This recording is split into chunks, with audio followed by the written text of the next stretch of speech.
El cuerpo nunca miente, por Alice Miller. 11. 2. La moral tradicional en las terapias y la sabiduría del cuerpo. Introducción. No tener recuerdos de la infancia es como estar condenado a cargar permanentemente con una caja y cuyo contenido desconoces. Y cuanto mayor eres, más te pesa y más te impacientas por abrirla al fin. Jurek Becker.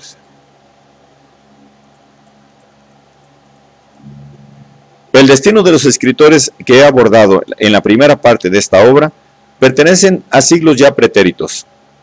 ¿Qué ha cambiado desde entonces?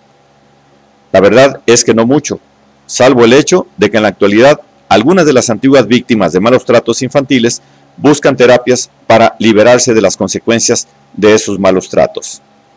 Pero, al igual que ellas, sus terapeutas temen a menudo conocer la verdad de la infancia. De ahí que la liberación se logre en muy pocos casos.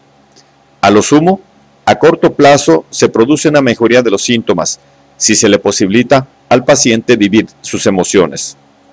Podrá sentirlas, expresarlas en presencia de otro, algo que antes nunca le estuvo permitido.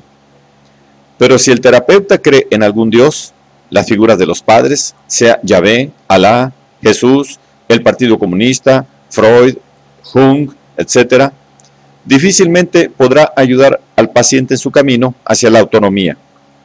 La moral del cuarto mandamiento con frecuencia retiene a ambos en su destierro, y el cuerpo del paciente es el que paga el precio de este sacrificio. Si hoy afirmo que este sacrificio no es necesario y que es posible liberarse del dictado de la moral y del cuarto mandamiento sin tener que castigarse por ello y sin perjudicar a otros, podrían reprocharme por mi ingenuo optimismo.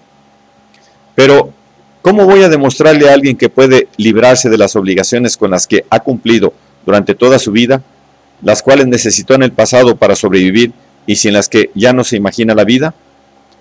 Reconozco que, si digo que he conseguido esta libertad gracias a que pude descifrar mi historia, no soy un buen ejemplo, pues he tardado más de 40 años en llegar al punto en el que estoy ahora.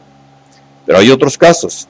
Conozco a personas que en mucho menos tiempo han conseguido desenterrar sus recuerdos y gracias al descubrimiento de su verdad han podido abandonar el escondite en el que se habían guarecido. En mi caso, el viaje duró mucho porque durante décadas tuve que recorrer el camino sola y hasta el final no encontré el tipo de acompañante que necesitaba. Por el contrario, tropecé con personas para quienes conocer su historia también era una prioridad. Querían entender de qué tenían que protegerse, de qué habían tenido miedo y cómo estos miedos y las graves heridas tempranamente sufridas habían repercutido en sus vidas. Igual que yo, tuvieron que imponerse a la dictadura de la moral tradicional, pero pocas veces lo hicieron solas. Ya había libros y grupos que les facilitaron esta liberación. Después de confirmar sus percepciones, pudieron dejar atrás su confusión y, una vez que se hubieron acercado a su verdad, permitirse la aceptación de la indignación y el horror. Henrik Ibsen habló una vez de los puntales de nuestra sociedad. Se refería con ello a los poderosos que sacan provecho de la hipocresía de dicha sociedad. Yo espero que las personas que hayan reconocido su historia y se hayan liberado de las mentiras impuestas por la moral, pasen a formar parte de los puntales de una futura sociedad consciente.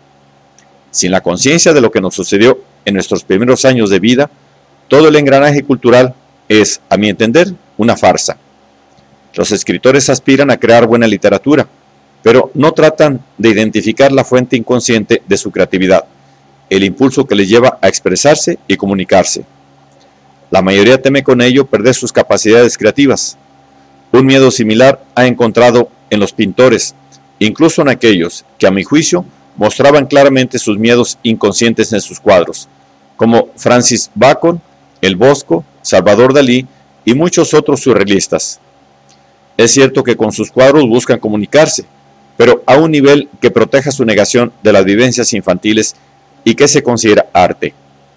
Dirigir la atención a la biografía de un artista es un tabú del engranaje cultural. En mi opinión, es precisamente esta historia inconsciente la que mueve al artista una y otra vez a buscar nuevas formas de expresión.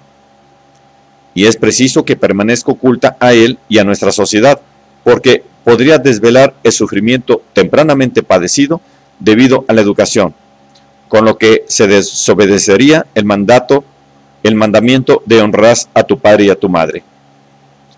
Casi todas las instituciones contribuyen a esta huida de la verdad. Son dirigidas por personas y a la mayoría de las personas les da miedo la palabra infancia. Este miedo se halla en todas partes, en las consultas de los médicos y los psicoterapeutas, en los despachos de los abogados, en los tribunales y, en menor medida, en los medios de comunicación. En cierta ocasión, una librera me habló de un programa de televisión sobre los malos tratos infantiles.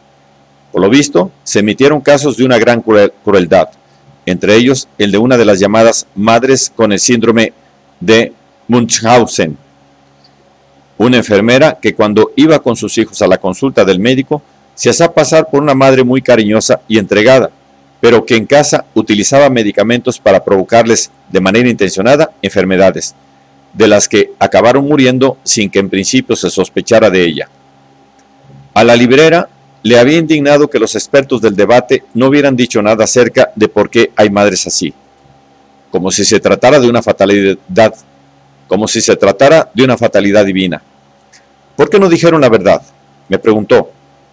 ¿Por qué estos expertos no dijeron que esas madres fueron gravemente maltratadas en el pasado y que con su conducta no hacen sino repetir lo que ellas han vivido? Le contesté, lo dirían si lo supieran, pero está claro que no lo saben. ¿Y cómo es posible que yo lo sepa sin ser una experta?, preguntó la mujer, y siguió, me ha bastado con leer un par de libros. Desde que los leí, mi relación con mis hijos ha cambiado mucho. Entonces, ¿cómo puede ser que un experto diga que, por suerte, son pocos los casos extremos de malos tratos a los niños y que sus causas se desconocen? La actitud de mi interlocutora me hizo comprender que tenía que escribir otro libro sobre ese tema, incluso aunque quizá falte algún tiempo para que muchos puedan vivirlo como un alivio. No obstante, no dudo de que ya habrá algunos que podrán corroborarlo por propia experiencia. Mis intentos de transmitirle al Vaticano los conocimientos sobre la importancia de la primera infancia me han demostrado la imposibilidad de despertar el sentimiento de misericordia en hombres y mujeres que al comienzo de sus vidas aprendieron a reprimir sus sentimientos verdaderos y espontáneos con tal fuerza que, por lo visto, no ha quedado en sus vidas ni rastro de ellos. Ya no hay ninguna curiosidad por los sentimientos ajenos. Las personas que de pequeñas fueron interiormente masacradas dan la impresión de vivir un búnker interior en el que solo se les permite rezar a Dios. En él delegan su propia responsabilidad y observan con fidelidad los preceptos de la Iglesia para que el pretendido Dios amoroso no los castigue por alguna negligencia. Poco después de la detención de Saddam Hussein, empezaron a alzarse voces en todo el mundo, incitadas desde el Vaticano, moviendo a la compasión por el tirano sin escrúpulos, y hasta entonces temido. Pero, en mi opinión, al emitir juicios sobre los tiranos, no podemos basarnos simplemente en la compasión hacia las personas, para después perdonar sus actos. Saddam Hussein nació el 28 de abril de 1937 y creció en el seno de una familia campesina que no poseía tierras y vivía cerca de Tikrit en condiciones muy precarias. Según las biógrafas Judith Miller y Lori Milorie, 1990, el padre biológico de Saddam abandonó a su madre poco antes o poco después de que el niño naciera. Su padrastro, un pastor, humilló al joven constantemente, llamándolo hijo de perra o hijo de puta. Le pegó sin piedad y lo martirizó de forma brutal. Para poder explotar al máximo la capacidad de trabajo del niño, le prohibió ir a la escuela hasta los 10 años. En vez de eso, lo despertaba en plena noche y le ordenaba que vigilase el rebaño. Durante estos años tan significativos, todos los niños se forman ideas del mundo y del valor de la vida. Sienten deseos con cuya realización sueñan. En el caso de Saddam, que fue un prisionero de su padrastro, el deseo solo podía ser uno, el poder ilimitado sobre otros. Es probable que en su mente germinara la idea de que la única manera de poder salvar la dignidad robada era ejerciendo sobre otras personas el mismo poder que su padrastro había ostentado sobre él. Durante su infancia apenas había tenido otros ideales, otros ejemplos. Solo estaban su omnipotente padrastro y él, una víctima a merced del terror más absoluto. Conforme este modelo organizó después el adulto la estructura totalitaria de su país. Su cuerpo no conocía otra cosa que la fuerza. Todos los dictadores niegan el sufrimiento que han padecido en su infancia y tratan de olvidarlo ayudándose de su megalomanía. Pero el inconsciente de cada persona registra en la célula del cuerpo su historia completa y llega un día en que le impulsa a hacer frente a su verdad. Que Saddam, precisamente con la gran fortuna que tiene, buscase un refugio cerca de su lugar de nacimiento, donde de pequeño nunca se le dispensó ayuda, en una región que inspiraba mucho recelo y que ni siquiera pudo protegerle, vuelve a evidenciar que su infancia fue un callejón sin salida e ilustra con claridad su compulsión a la repetición. Tampoco él pudo escoger en su infancia. La historia demuestra que el carácter de un tirano no cambia a lo largo de su vida y que, en tanto no se le oponga resistencia, usa su poder de forma destructiva, pues su verdadero e inconsciente objetivo, oculto tras sus actividades conscientes, no varía borrar con ayuda del poder las humillaciones vividas en la infancia y después negadas. Pero como es imposible conseguir eso, porque el pasado no se puede eliminar ni dominar mientras uno niegue el sufrimiento experimentado, las empresas acometidas por los dictadores están fatalmente abocadas a la pulsión a la repetición. Siempre habrá nuevas víctimas que paguen el precio por ello. Con su comportamiento, Hitler dirigió el mundo entero, como su padre lo había tratado a él de pequeño, con ansias destructivas, sin piedad, con ostentación y brutalidad, jactanciosa y perversamente, con narcisismo, estrechez de miras y estupidez. Con su imitación inconsciente le fue fiel a su padre. De modo parecido actuaron dictadores como Stalin, Mussolini, Ceausescu, Idi Amin Dada y Saddam Hussein. Pero la biografía de Saddam es el clásico ejemplo de humillación infantil extrema, que más tarde causará miles y miles de víctimas que deberán pagar la venganza del tirano con sus vidas. Por grotesco que pueda parecer, la negativa a aprender de estos hechos tiene una clara explicación. El tirano sin escrúpulos moviliza los miedos reprimidos de los niños, que fueron maltratados en el pasado y que jamás pudieron, ni pueden, en la actualidad, culpar a unos padres a los que son fieles pese a las torturas sufridas.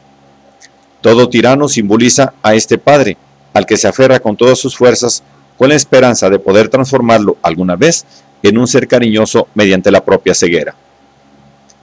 En esta esperanza, la que puede haber llevado a los representantes de la Iglesia Católica a sentir compasión por Hussein. Hace un par de años solicité apoyo a unos cuantos cardenales cuando presenté al Vaticano el material sobre las consecuencias del maltrato infantil y les pedí que ilustraran al respecto a los matrimonios jóvenes con hijos. Como ya he dicho antes, no tuve por parte de ninguno de los cardenales a los que había escrito la más mínima muestra de interés por el problema de los niños maltratados, un problema de alcance mundial ignorado pero candente. Igual que tampoco hubo el menor gesto de misericordia cristiana.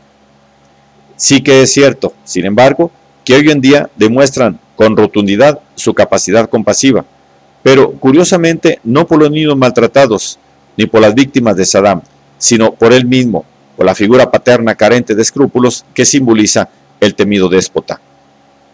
Los niños golpeados, torturados y humillados, que nunca contaron con el apoyo de un testigo que les ayudara, suelen desarrollar más adelante una gran tolerancia hacia las crueldades de las figuras paternas y, al parecer, una sorprendente insensibilidad por lo que se refiere al sufrimiento de los niños maltratados.